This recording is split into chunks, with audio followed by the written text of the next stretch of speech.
Hey Josh, thank you for coming in today. You are one of the prominent key figures in the Korean startup ecosystem. For example, you're behind the Korean Startup Forum, something called COMEUP, and you're also the head of the program, the Innovation Accelerator, that's part of this program called AI for Good, which is the largest AI sustainability solutions program in the world today. So we're going to explore all of that. So again, appreciate you coming in and sharing your insights with our audience.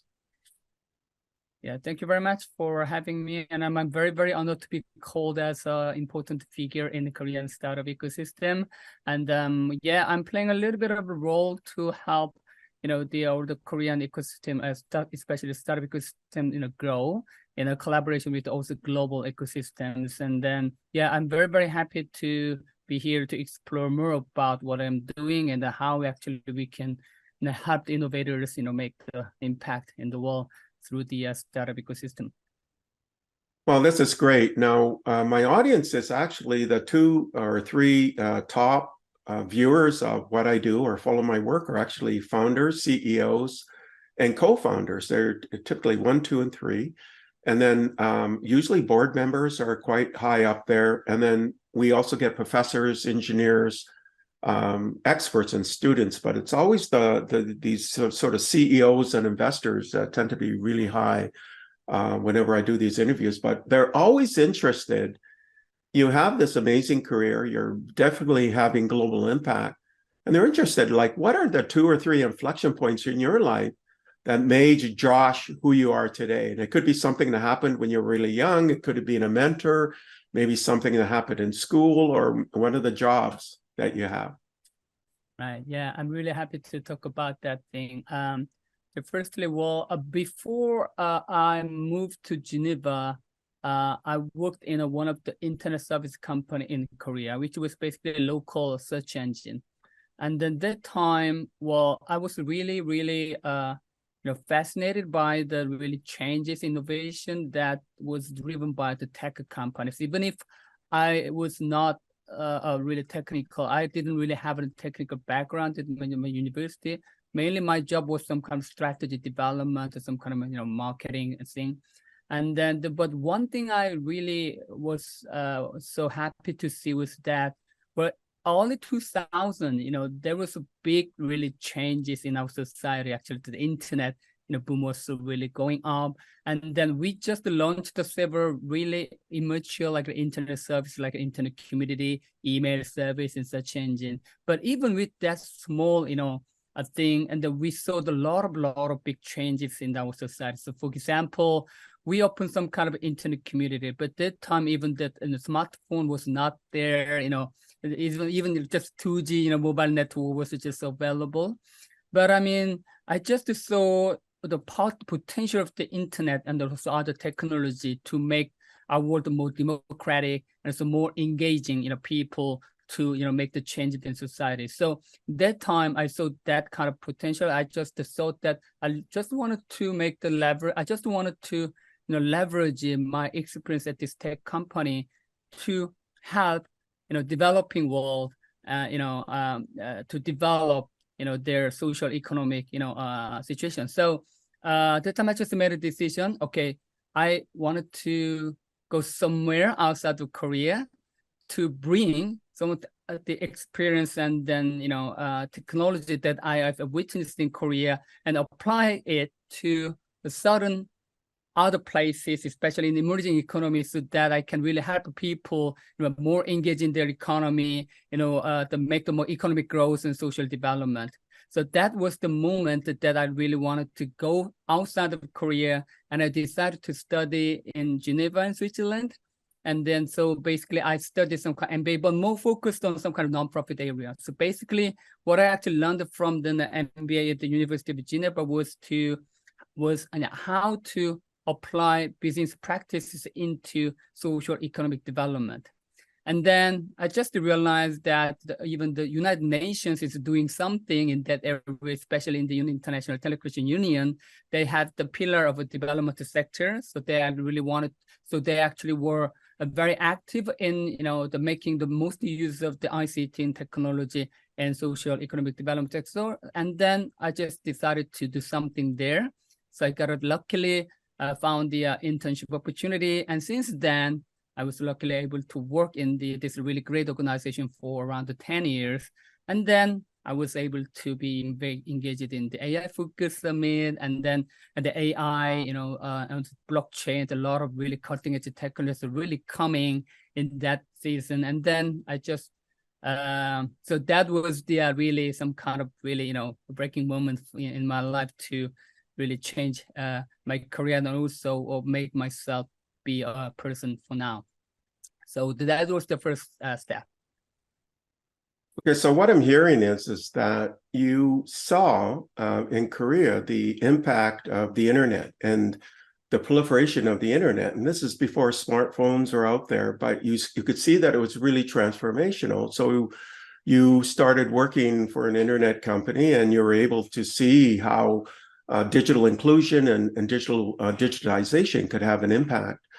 That led you to think about social impact, and through the use of technology, which led to Geneva. And you happen to then continue with the United Nations and the International Telecommunications Union, which is the ITU, which is the oldest UN agency. They've been around for almost 160 years, and they're really focused on technology and enablement and social impact and social empowerment through the use of technology and technology standards.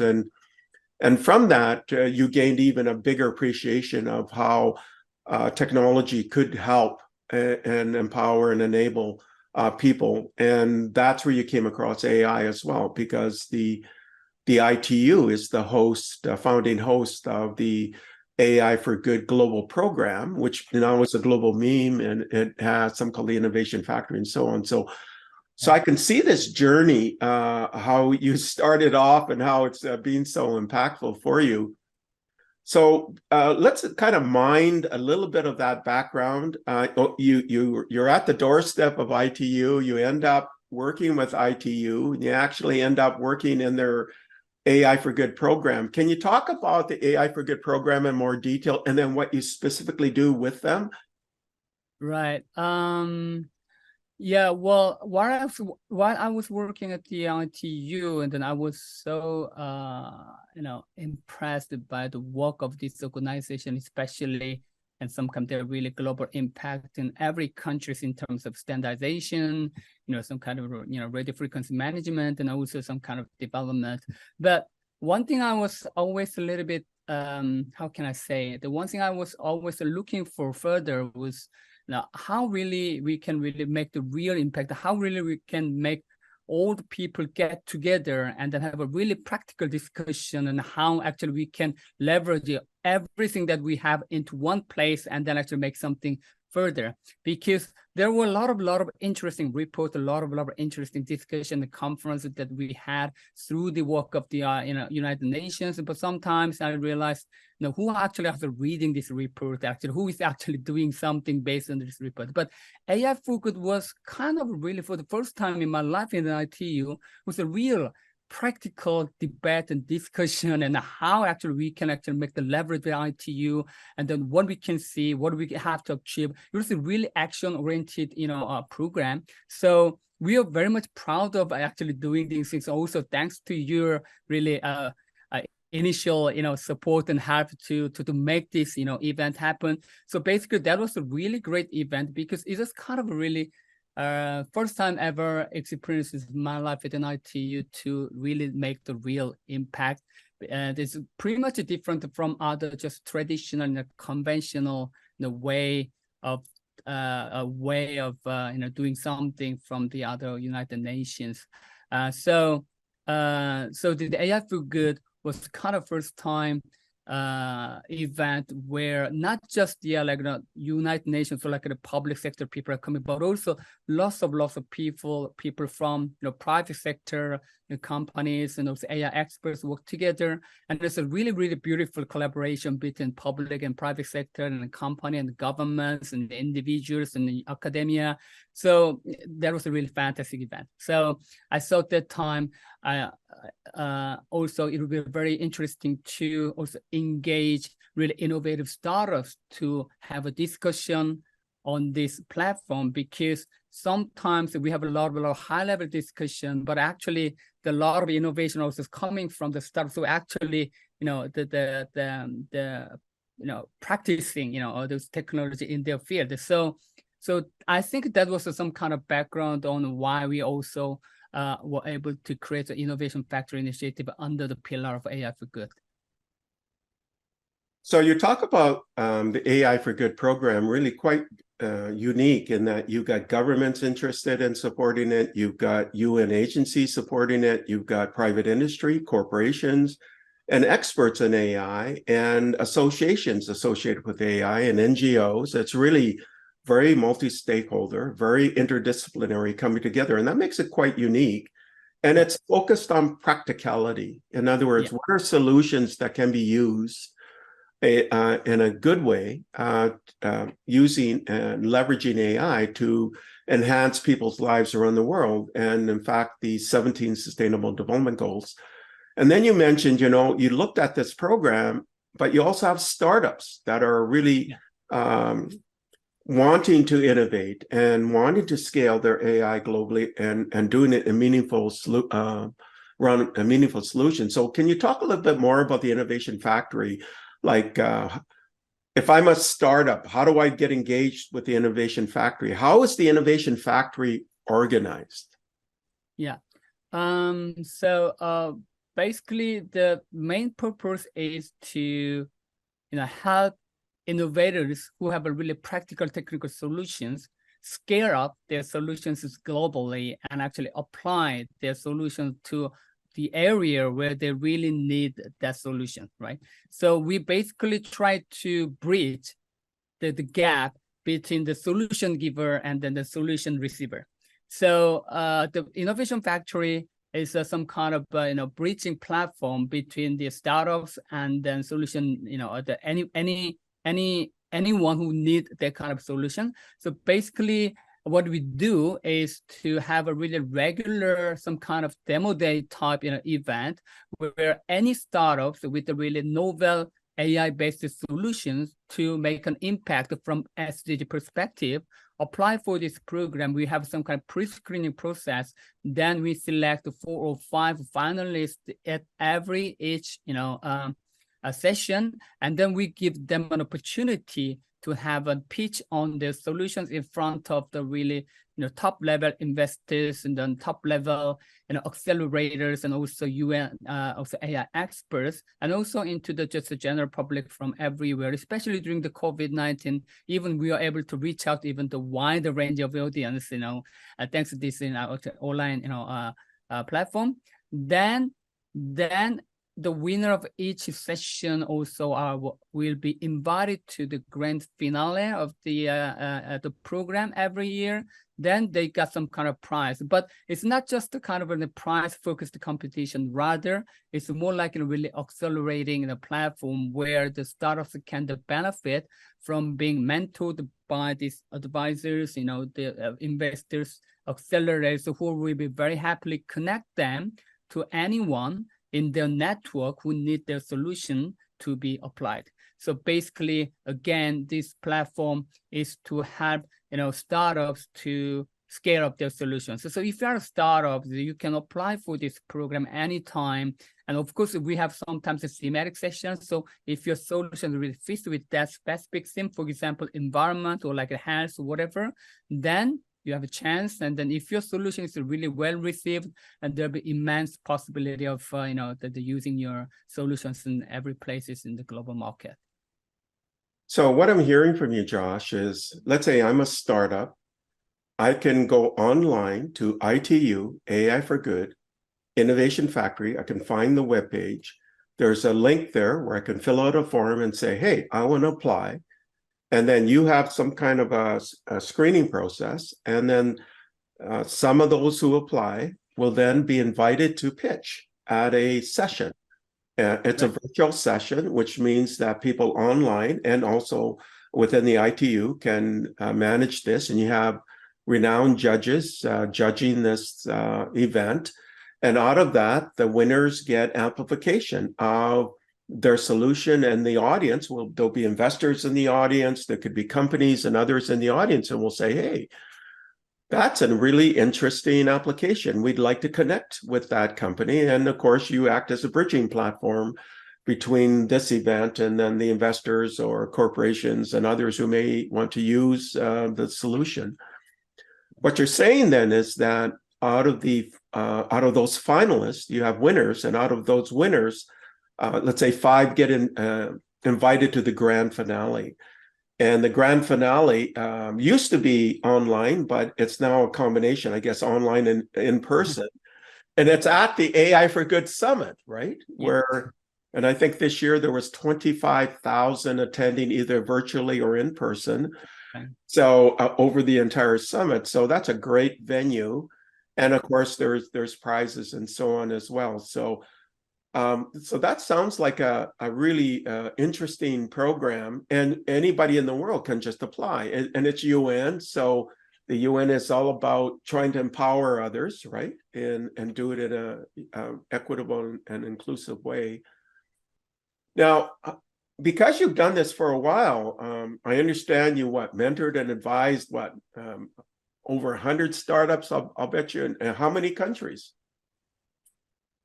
Well, actually, the Innovation Factory was launched during the COVID. So basically, thanks to COVID situation, yeah, so we were able to actually have a lot of application, because if you're just focused on really physical event, maybe you could just have application from only neighboring European countries whatsoever. So but with this kind of a limitation of actually physical movement, actually we are able to paradoxically, we are able to really have more, applications from, really more diverse countries. So yeah, we've got, for 2.5 we've got more than 300 applications from more than 50 countries. It was amazing. So we've got a lot of startups from Africa, some even from emerging, so on the, privileged area. So it was great to see, that there are a lot of, really creative innovators, even from, on the privileged area, developing country. That was a really great experience for me as well. Now, what if I'm a university and I think, you know what, I've got, 200 startups incubating my university. Can they reach out to you and say, you know what, our university would like to do an AI for Good Innovation Factory session just with that university? Or maybe it's another organization, a CEO organization. Maybe it could be a science organization. Maybe it's also a city, or it could be a notable investor who is trying to help a particular region in the world. Can they reach out to you and say, you know what, can we collaborate with you, and we'll bring the startups, and if they can go into the platform? Do you allow that kind of capability? Yeah, basically we are fully flexible, because again, our main purpose is to really identify the innovation and innovative solutions, and then find any perfect location or perfect area that matches with their solutions. So we are very much open to any kind of collaboration. But again, as I said, this program was launched during the COVID situation, and then it was pretty much framed within this kind of really virtual thing. But now actually the situation has been changing, so we are really thinking on how to also scale up this program in order to make this program also can be very flexible, with the different collaborations. So this is something that we are heavily working on, but again, it's definitely open, possibility for anyone who wants to collaborate with the United Nations, especially the ITU and another organization, through this Innovation Factory platform. Yeah. So what I'm hearing then, Josh, is you've got an existing program. It's been out there since 2017. And you run it all the time. You run these sessions either sometimes bi-monthly or several times a month and so on. So they're continually going. So you've got a community built out, you got a platform already, you got a method of sharing this globally, and somebody can say, hey, I just want to I'm a particular region in Africa, and we have startups here, and you've got an existing system they just can get into, right? Right, yeah. So basically, if they really trying to find some place where they really can scale up, and then I think this is really ideal place, because one of the strengths that United Nations have is that their counterpart is basically, high-level government, the government agency, like, and then so they also have the network with any places where they need so many different type of the solutions. And I think there are a bunch of like thousands of opportunities over there, but this part, they don't actually what's going on there. So if they actually join this platform, they have the window to see the whole different opportunities they have been looking for, but they didn't have a clue. So basically, it has a really great potential, I believe. Yeah, and then I know in your background you've engaged in training and mentoring startups in countries like Azerbaijan, Senegal, Cambodia, and as part of the Korean government ODA program. Can you talk about the ODA program? Right. So actually, South Korea is one of the most dynamic country in terms of startup ecosystem, especially the government role is very much critical. So the South Korean government stance is like, okay, we make the stage, and then they invite the players, and then they give the money, and then they help them to grow. So basically, that model has been working very much well. So, and a lot of also developing countries really wanted to apply that method to boost startup ecosystem there everywhere. And then traditionally ODA program was pretty much focused on like building infrastructure, like the building schools, building roads, so more like really social infrastructure related project. But these days, interestingly, a lot of developing countries, they ask for some kind of startup related policy and startup related, the innovation boosting, system, something like that. So there have been a lot of requests for last few years from developing country through the international organization to South Korean government, and their main question is how we can actually boost entrepreneurship, how we can actually boost innovators, scale up their solution, how we can make the really startup friendly policy and regulations, and that they don't have a really good experience on that. So thanks to this kind of situation, the South Korean government, and then they created some kind of project, and they invite several experts domestically, and who can actually, of course, head to some kind of global actions. And I was luckily invited to several projects, and that's why I was able to be engaged in several projects in Azerbaijan and Senegal and Cambodia. And so what we have been doing is firstly to meet a really high-level government officials from those countries, and also a meeting with the startup entrepreneurs from there every year. And also we try to build the really collaborative, environment between, government and the private sector. And that was a very interesting also experience. Yeah. Now, I know you're the business strategy director of the Korean Startup Forum. So can you talk more about the Korean Startup Forum? What is it? What's its goal? How big is it? What kind of events do they hold? What is their purpose? Where do you hope to shape it in the future? A lot of questions there. So just kind of educate the world on what this is. Yeah, right. I think this kind of organization is very unique because I have hardly see any similar organization in other countries. But I mean, I think it is a very interesting organization that can be also replicated in some other countries, especially where the startup ecosystem needs to be boosted.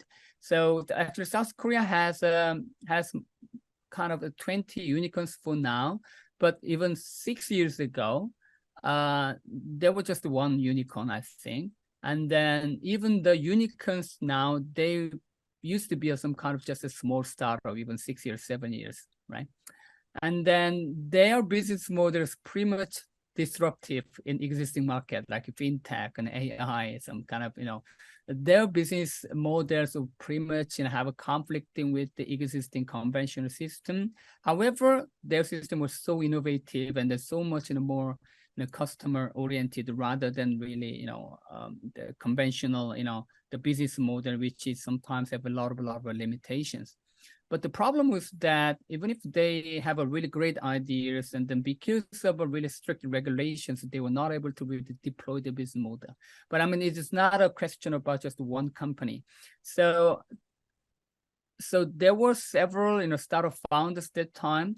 They wanted to make some kind of organization to make a collective voice on behalf of all the startup community. Because if you wanted to really transform regulation, it's not possible for only one just company to do that. Rather, the overall community has to make the voice continuously again, and then have the negotiation with the policymakers and have to change.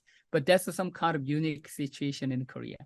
So more or less like 50 startup founders, they decided to form Korea Startup Forum, which is basically a non-profit organization, but basically work on behalf of the community. So they set up several pillars of work. The firstly, as I said, my organization is actually just some kind of advocacy on behalf of the startup community. So we make a lot of voice to make help government to make the more startup friendly regulation policy. So that was the one major pillar of work. And after that, after the establishment of the Korea Startup Forum, a lot of startup founders actually joined this forum. So we started as a 50, but within 5 years, we've got more than 2,000 startup members, which means that there are more than 2,000 startup entrepreneurs as our member.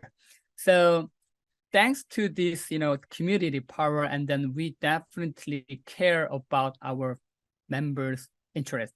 So of course, all the startup entrepreneurs, they also have to grow by themselves as well as an entrepreneur. So for example, if you're a technical expert, it doesn't mean that you are also expert in all other business matters. So we do a lot of training, workshops, and also a lot of education program to help startups to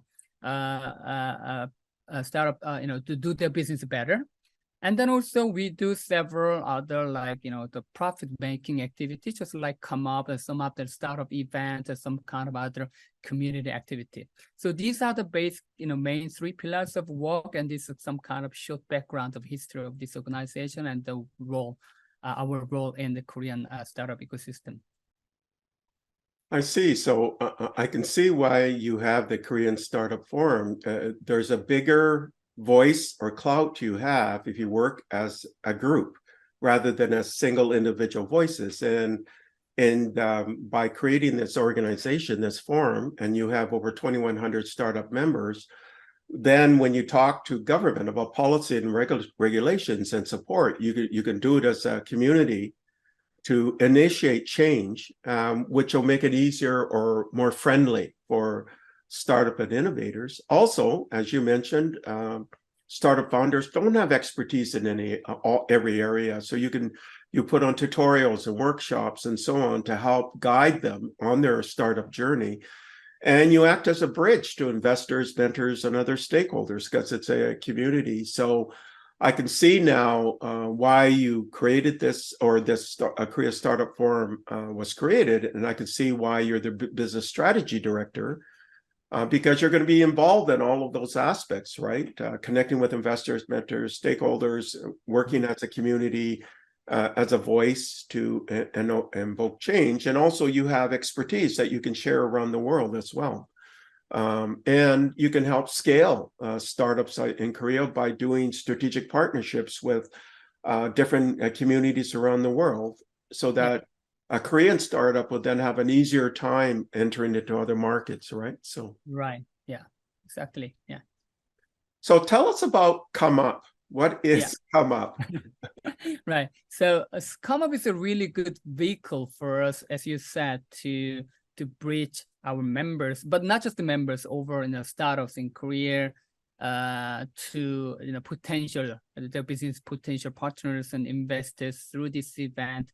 And also this is some kind of really business trade show type also event as well, so that a lot of startups can actually exhibit and present their solutions through the exhibition area, and also there's also a lot of pitching opportunity for them to show off their solutions in front of a lot of different type of audience. So basically, COMEUP is actually the one of the biggest startup events in Asian region, I would say. And then so we actually work together with the Ministry of Startups and SMEs, and we actually, South Korea has a ministry dedicated to startups. So their name is the Ministry of Startups and SMEs, right? Startups of SMEs and Ministry of SMEs and Startups. So we work together with them. So quite a lot of products actually are funded by the government. As I said, South Korean government, they made a stage and then they give them money and then they let the startups play the game, right? So we've got a lot of actual support from the government to organize this event, and then but all the contents are developed by us, right? So this is a really collaboration between the government and then the private sector. So the COMEUP is a really kind of startup event, but it's more like, how can I say? It's more like a festival, among the startup community. And so it's not just a simple competition, not just an exhibition, rather, it's some kind of big gathering of the older startup, community, not just from Korea, but also outside of Korea, and to share their knowledge and experience, and then through the business matching platform, not just the meeting between investors and startups because of some kind of financial, necessary, rather, there are also a lot of interesting business matching between startups.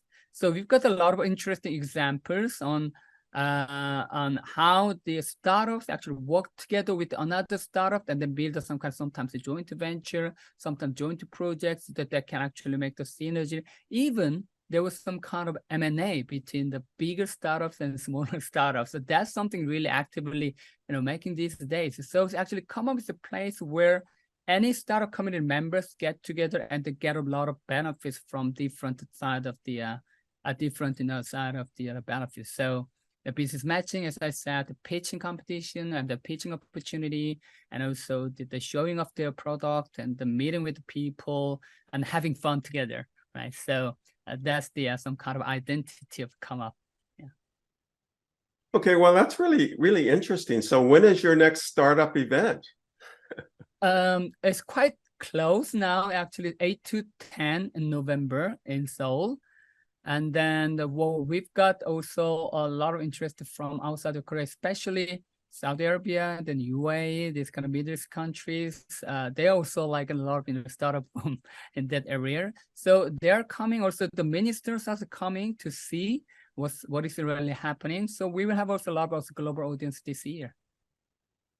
Well, that's really, really interesting. So it's in November, and you've got these different country representatives taking a look to see what you're doing. You indicated that it's a festival, so that kind of invokes joy, right? So it'll be fun. Yeah. Yes. So every night, and then we have some kind of really, startup type, techno party, and then Right. Yeah, it's fantastic. Yeah. And you must be on local media, and so Korean television and local media must cover your startup event, right? Yeah, well, definitely. Also, interestingly, there are a lot of us celebrity, and also like who are actually the founder of the sort of startups, and then also investing in some startups. So some of them are actually coming and then make a speech, and they do some kind of performance. So definitely, we also a lot of attraction from media as well. And do you have celebrities show up? Like, you got some of those Korean celebrities? Yeah. Well, yeah, he's one of the hottest actually hip hop singer in Korea. Yeah, so yeah, his name is Jior Park, and then I think he can be some kind of global star soon, thanks to COMEUP, I believe. You've had so much success with AI for good in these robots. You got in Korea has robots. You're going to have some robots there? Oh yeah, well, this year I don't know, but actually last year we've got also very interesting like cleaning robots, and then yeah, some of those interesting robots too, actually like barista robots, and yeah. And because it's a global festival, then it really is a great opportunity for startups to collaborate together. As you mentioned, some of the larger startups may even do an M&A, a merger acquisition of smaller startups, Yeah. or do joint ventures, or investors from around the world can collaborate and take a look at the scene there. Sounds like a lot of fun, and you're the executive director. So. Yeah, well, doing a lot of jobs. So yeah, I don't know actually how I can actually make it everything. So like, Okay, so we know that you've got this great background, right? Yeah, starting many, many years ago with the internet and making sure there's digitization and search engine access and so on. And then you got into things like the AI for Good, which is the largest AI-powered SDG-driven solutions program in the world. And then there's an innovation factory where you can spotlight startups. And then you are involved as this business strategy director for the Korean Startup Forum, which is an amazing membership organization. And then you have this event called COMEUP, which is this annual global startup festival where you're the executive director. So you really have your hands in a lot of stuff, right? yeah. And you were the chief communication officer for Icon Loop, which was Korea's #1 blockchain enterprise. And of course, you were program lead for Smart ABC for Remember that, right? yeah, and that's on AI, banking, and cities. That's what Yeah, ABC right. stands for. Yeah. So you've got this really marvelous and broad and deep technical and solutions, very practical background because you have this startup emphasis. And a lot of people don't realize, because when they look at you on this video, they'll think, oh, that's like he's 22. and because you're very youthful. So, and I won't give you your age, but people would be shocked that you've been doing this for decades. So you've been doing it a long time. So you're really experienced. Yeah. Because you have so much experience dating from the 90s with the internet explosion and the AI explosion and blockchain explosion and all of these startups and so on. Let's now look at the future. I want to you look into your crystal ball. What do you think are the most exciting things that are happening in tech for good right now? Maybe 2 or 3 or 4 things that you think, you know what, people should be paying attention to this. Right. This is a really important question, also quite, critical questions to answer, right? If you look at the really, the evolution of the global economy, I mean, if you look at really purchasing power of the people, basically middle class is at the really backbone for all the global economy currently, like, the modern economy, right? But I mean, especially the majority of the middle classes come from the European market and the US and the Japan, maybe for now. They're actually more than 60% of something for now. But I mean, there are a lot of reports, but you don't necessarily have to look at the report, but you can see the trends now, right? So by 2030, even 2040, which is not very far from now, and then that structure will be totally changed. It's mostly the middle class, which has a really purchasing power, will be from the India, China, even Africa, so developing countries. So basically, there are a lot of the business model solutions that were very much successful in the Western world, like or any advanced countries, and then those startup founders and also the business owners. I think that they have to really look at the opportunities coming from all these emerging markets. So basically, their needs and then their behavior and then their lifestyle has been really changing so fast. And then actually the market is not really following up with their needs. Of course, that's why they are basically looking for really current existing a product and solution, which is basically from just big companies from the big countries. But now there are a lot of opportunities, I think, especially for startups. If they're really looking for an opportunity because of saturation in their existing market, I mean, if you look at those markets, I think that the possibilities are really immense. So I already have witnessed quite a lot of really adventurous startup founders, not just from Korea, but also from some other countries who already started to do something in this market. Of course, it's not very easy to start a business in those every year for now. But I mean, in the long term, I think that is the really big thing that you have to think. So, and if you look at the startup ecosystem itself, in this, emerging economy, as I mentioned, this area should be the place where you have to really pay attention to. Okay, so we're going to mine this a little bit deeper. So let me kind of summarize what you said. You're saying that the really mature markets, the Western markets like North America, Japan, and so on, there's now going to be a shift towards India, for example, and Africa, and Southeast Asia, and Asia, maybe South America, and that people need to pay attention to those areas because that's where startups are going to start coming from. The big markets are in those regions as well, and they're growing. And there's even a demographic shift, right? Where the countries you mentioned, North America, China's actually in there, but also Japan, they're in aging markets, whereas India is a youthful market, Africa is a youthful market. And so the youth is really the future of where startups and markets can grow. So you're saying we should put some emphasis in anticipation of that shift happening. Did I get that right? Did I summarize what you were saying? Right, exactly. Yeah. Okay, now let's shift this to tech. What particular kinds of tech do you think we should pay attention to right now?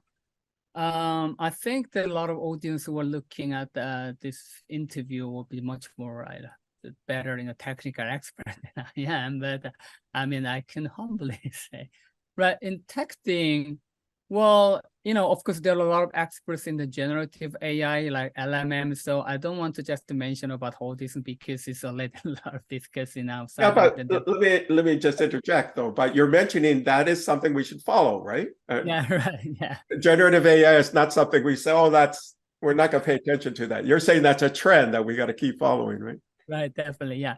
But I mean, if you look at but I mean, these technologies is really the technological trends, based on your question, is actually moving together with the where the money comes from, where the money goes. So if you look at the really global, economic funds, and where this money goes, and you will see what kind of technology we are actually looking for. So if you look at the venture capital, trends these days, basically because of economic downturn, the overall size of venture capital is really decreasing. That's for sure. But I mean, the area, especially related to sustainability, for example, environment, energy, and climate, this area is the only area that has just more and more venture funds compared to other areas. That means that we need to really breakthrough technologies which can actually make our, make the earth more sustainable and make the place we are living in a really sustainable and in the future. So I think for the next few years, and a lot of people especially from startup ecosystem will be looking at the opportunity, especially in climate tech, environment, and energy related technology, because without sustainability on the earth, what is the meaning for the startup to survive, right? So basically we need some kind of sustainable earth so that actually we can do the business. So I mean, but if you look at the really trends and then all the numbers, it's really obvious, yeah. So what you're saying then is, we see all of this challenge that people around the world are happening, high temperatures, things like that. And you're saying that things that will help manage that, like climate tech, environmental tech, anything that will help in energy, new kinds of energy, clean energy, that makes the world sustainable, longer lasting, without depleting and creating problems to the world. Those are areas that will trend upwards because there's such a big need. That's what you're saying, right? Right, yeah. And then, as you indicated, generative AI, which is part of large foundation models, are a lot of interest there, and so you read about that every day. So that's a continuing trend. Would you say quantum computing is a trend? Yeah, well, quantum computing is a really big thing, and then, well, I don't know whether the quantum computing is really now at the level of a really mass adoption for now. But I mean, at a certain point, if this is really available in our really hands, but I mean that will totally change the crypto thing, also like all the security, everything, right? So. Yeah, that's something that, but I still believe that, this kind of sustainability related technology is a really priority for our future. Yeah. I can see that. And so you're saying that, quantum computing right now is something in the future. It's still progressing. I'll just Yeah. ask you about maybe two or three other kinds of tech. Supercomputing and exascale computers are already out there, and I can see zettascale. So exascale can do a billion operations per second. Zettascale will be a trillion billion, which means you can model, simulate new drugs, new energy sources, and so on. So do you think that's going to continue to be a factor, especially at the country level? Yeah, I think so. I think so. I mean, yeah, well, I haven't looked at all that issues in more details, but yeah, I generally agree with you. And then also, yeah, it should continue in the also country level. And also, again, coming back to the issues about other technology like quantum computing and AI or something. But I mean, all these technologies also will be also used for like climate, also environment tech as well. So basically, I think the environment tech or like climate tech, energy tech, it's not a really separate sector. Rather, it's a really cross-cutting thing. And whether you're using AI, quantum computing, whatever, but that should be focused on this kind of sustainability. And I think, and also the money will go there. So if you wanted to really use your technology for good and for money at the board, and basically that is the area that you have to pay attention to. This is my personal opinion. Yeah. Yeah, and I guess I'll add, there's new kinds of chip technology that consume less power and they're more Right. powerful. So that continues with sustainability. There's biomedical, biotechnology innovation. So for example, meat substitutes, so you don't have to use animals, Mhm. which are, again, creates a more sustainable planet. I'm just kind of brainstorming. Yeah. Uh, you were an early proponent of blockchain generally. Do you see a future for, I'm not talking about crypto now, which is always Yeah. controversial. I'm talking about the underlying technology. Yeah. Do you still see a future for the underlying blockchain kind of technology? Yeah. I have a really, kind of both sides of feelings on blockchain. So yeah, because well, I have really totally two extremely sided people. So one side of people have a totally negative opinion, and they don't change their mind on blockchain. And the other side is that they're really optimistic, on the future of blockchain. So I really couldn't see really someone in the middle. They're so really divided into two things. So I don't know. To be honest, I mean, yeah. Well, firstly, when I actually joined the blockchain every year and a couple of years ago, and then I really truly believe that the spread of decentralization. It's totally different mindset for me. Like, wow, we don't need any central authority, and then we can do really fully democratic, structure in technology. So basically, technology itself is decentralized. But I still think that actually our mindset is not yet decentralized. So basically, the blockchain is not just about technology, it's more about also kind of philosophy, some kind of ethics and everything. So I think that's why we are still struggling with the best governance on the blockchain. If you just put some kind of private blockchain, okay, so you can more or less have a control. But I mean, some kind of really extreme blockchain insists that they don't see private blockchain as a blockchain, It's just another type of, decentralized system. So if you are really asking about really true, blockchain technology itself, I believe, we also have to transform our mindset more radically, you know. Otherwise, I mean, still, blockchain will be some kind of struggling. So it's really my personal personal opinion. Yeah. Yeah, I mean, I can see it's still on the tabletops of people, right? And or companies and things like that. It's not as prominent.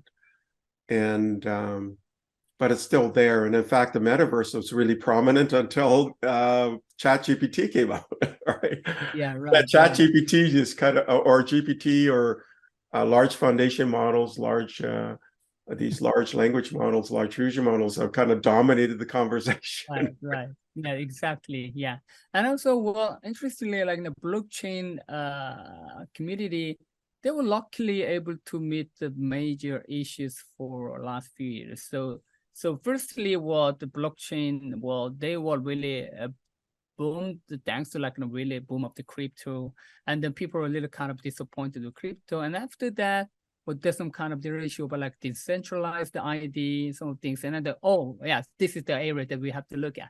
And then after that, well, it was not very successful. And then like, some metaverse, like, or some other things. So, well, luckily, blockchain community has always have some kind of really issues that can actually, bridge the blockchain technology to the area continually.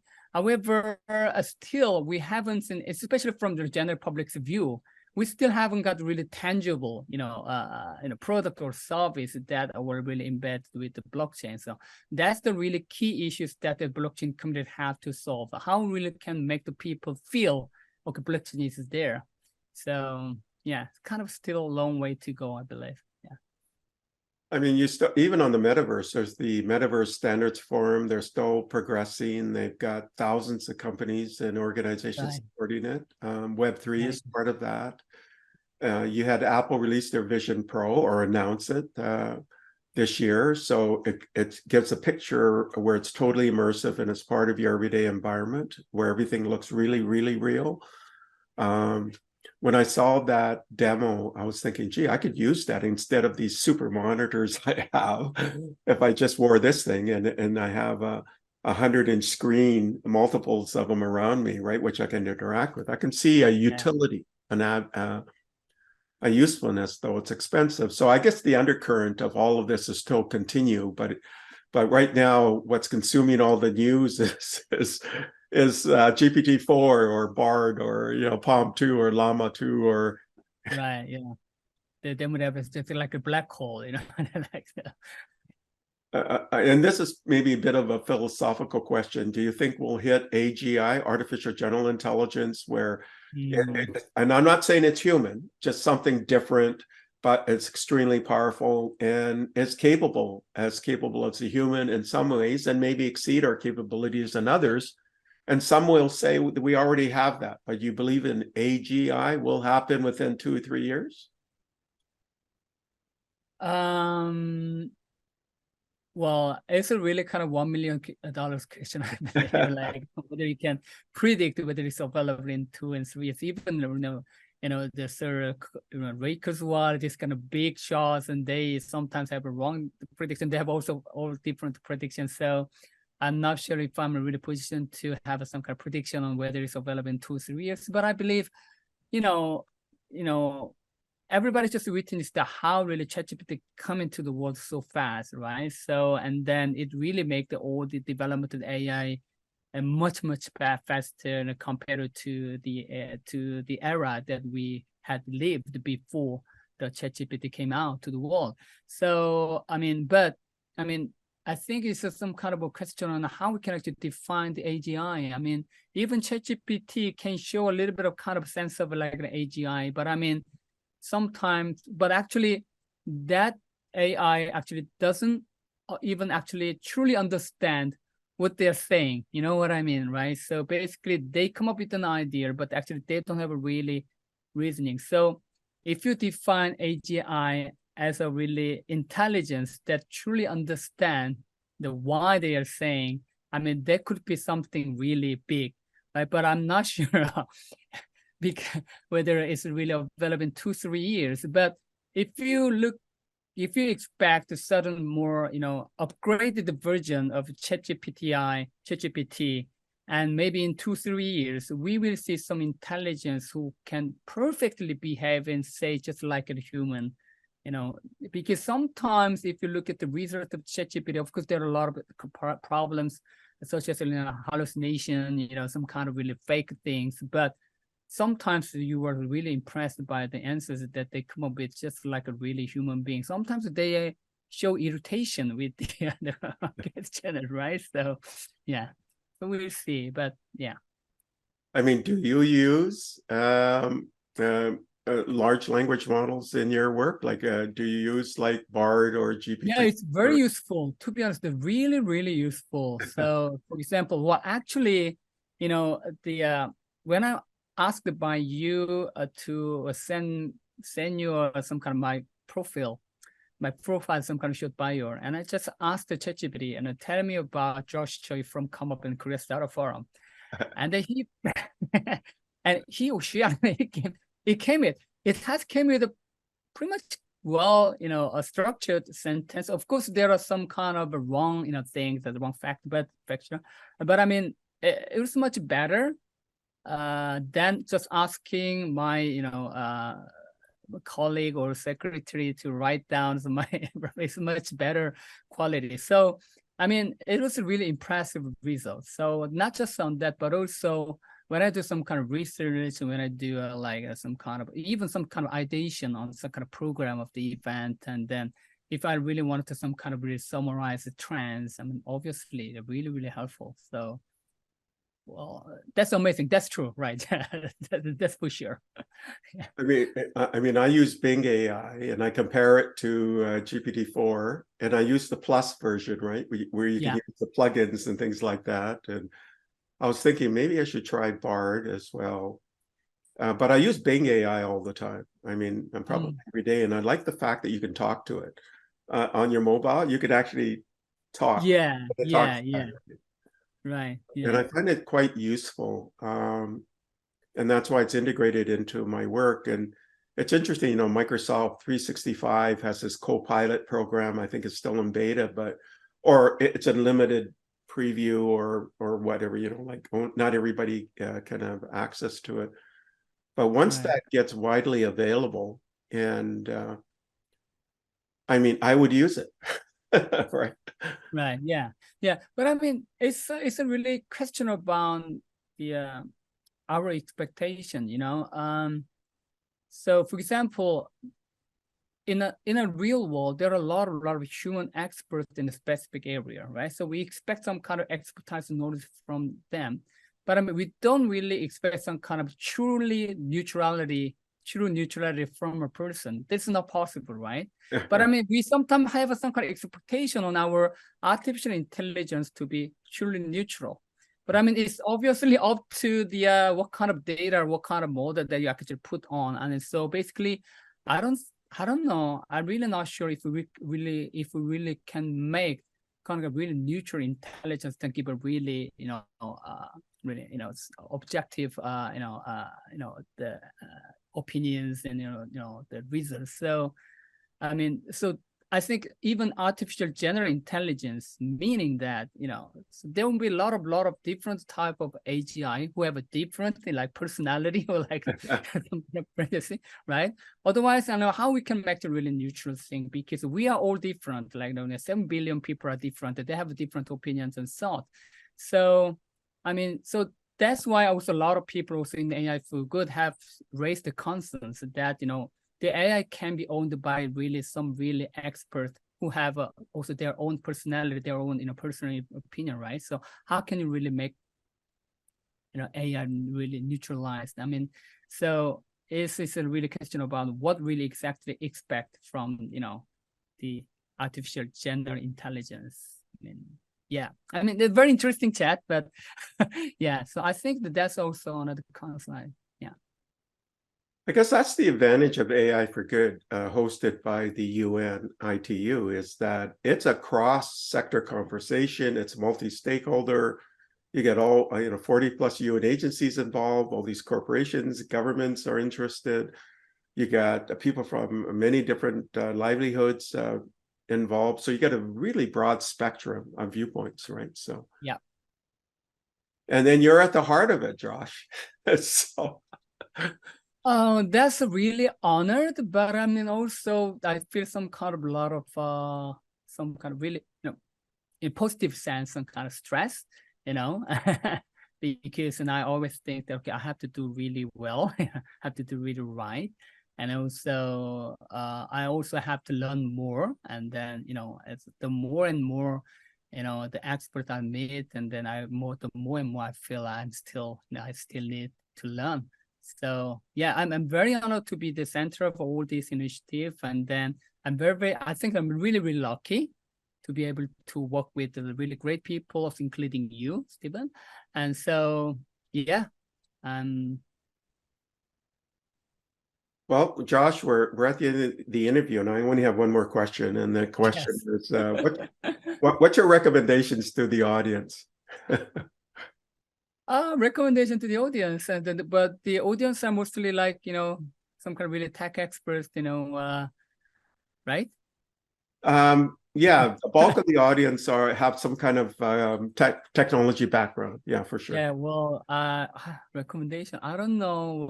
I'm gonna really push them to make the recommendation to those people, because I always admire all these, tech people around the world, IEEE, members, the U, and also ACM. They're really great people with really great minds, and they're so super, super smart people. Just one thing, because I mean, the one thing I can just talk is just from my experience compared to those people. I mean, just basically my main focus is now I can start, right? So,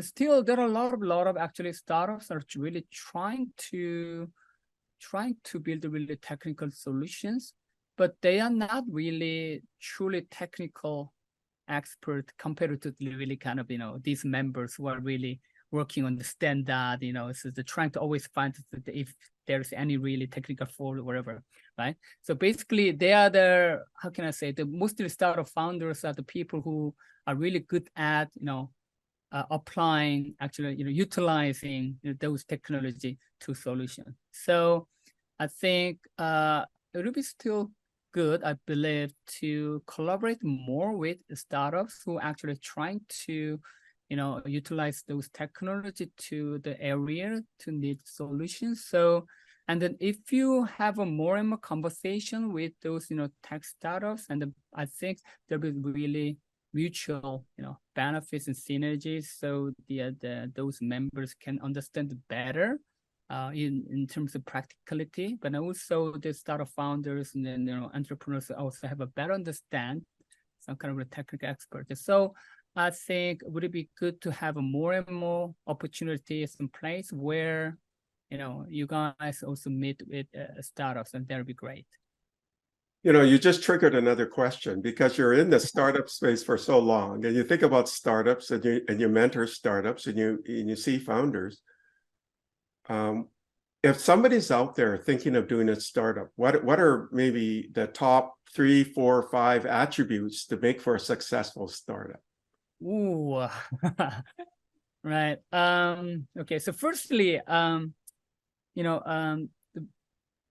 founding a startup is not an easy journey. Yeah. So Sure. it's not an easy journey. Yeah. I used to do that in the blockchain area so because 95% of startups failed within 3 or 5 years. That's for sure, right? So it's not easy. So if you're just thinking about, okay, so maybe I can do some kind of startup, that's not enough stage for you in your mindset. But if you think, oh my God, I'm so obsessed with a certain problem, and if you think that problem is not very well solved, and then you can jump in. So actually, you should be a really professional complainer, what I say. So yeah, you really have to be, really, really obsessed with the problem. So you even cannot sleep without really, really finding a solution, for that kind of problem. So if you really think that you can become a really professional problem solver, and that's the point that you can actually start the startup. That's the first thing you have to consider, right?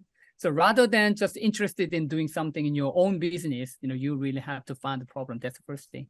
And the secondly, if you feel like you are really obsessed with the problem, if you really want to solve that problem, and then you also have to ask whether other people also feel that problem is really big just like you, right? Yeah. So, but if it's not, but if it's only a kind of personal problem, then there's no market, right? So you firstly have to prove that the problem you identify is really sizable. So that's the second question. And then if you pass this your own measuring process, then you have to find the really good people. So basically, that having a startup is about, the managing people, and you really have to find the people who have the really same mindset with you and who have the same vision. And then, because again, as we just discussed just before, you cannot do everything. You can be a good founder, but it doesn't mean that you can be a really good CEO. So basically, really being a good founder and being a good CEO is very different.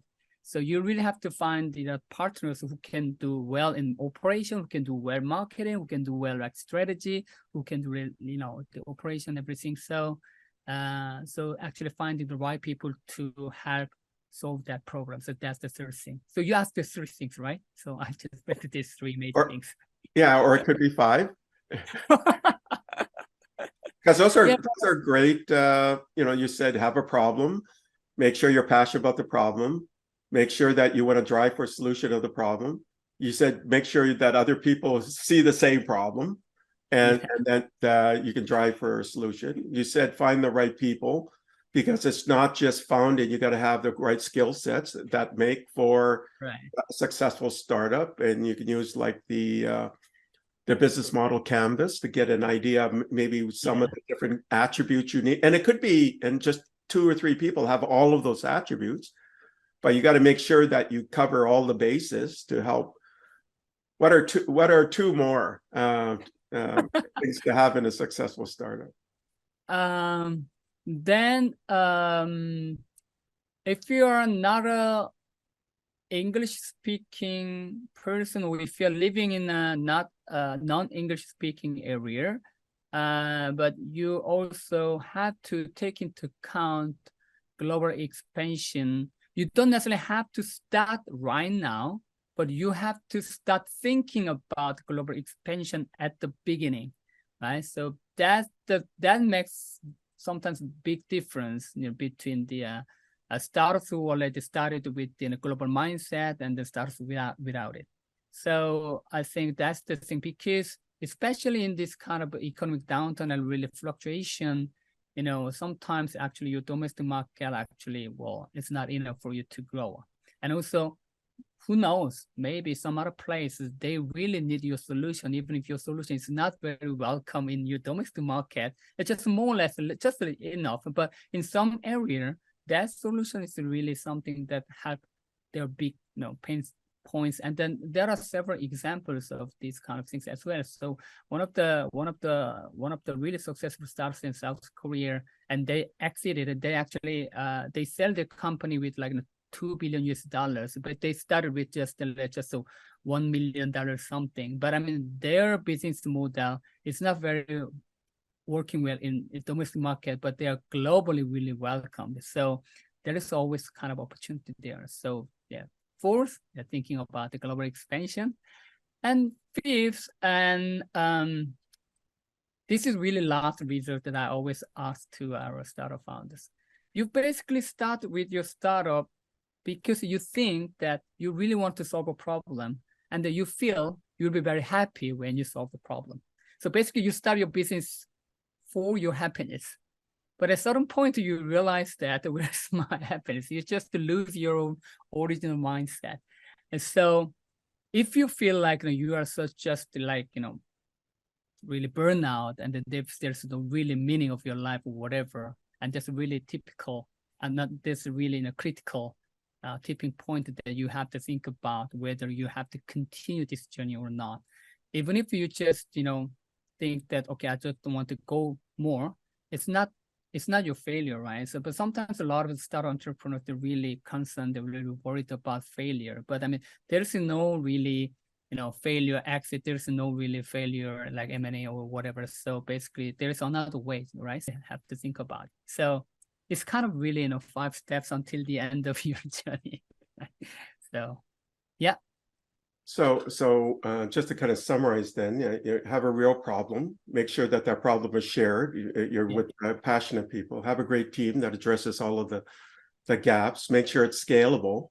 So it's not just for your region, your town, but can scale in parts of the world. In fact, you may even have more success in different parts of the world, but you also have to have this grit. In other words, you got to be able to stomach the volatility and Exactly. so Yeah, on, great. and and stick with it, and persevere. And there's other steps as well. But Josh, thank you for coming in and sharing your insights with our audience. Right. Thank you very much. I don't know whether this interview is really helpful for the audience, but I really enjoyed this event and this interview. And thank you very much, Stephen, for leading this conversation very well. Thank you very much. Okay, and you continue with your great success. Thank you very much, and also we'll help you too as well. Yeah. Thank you for listening to the Brand Called You videocast and podcast, a platform that brings you knowledge, experience, and wisdom of hundreds of successful individuals from around the world. Do visit our website www.tbcy.in to watch and listen to the stories of many more individuals. You can also follow us on YouTube, Facebook, Instagram, and Twitter. Just search for the Brand Called You.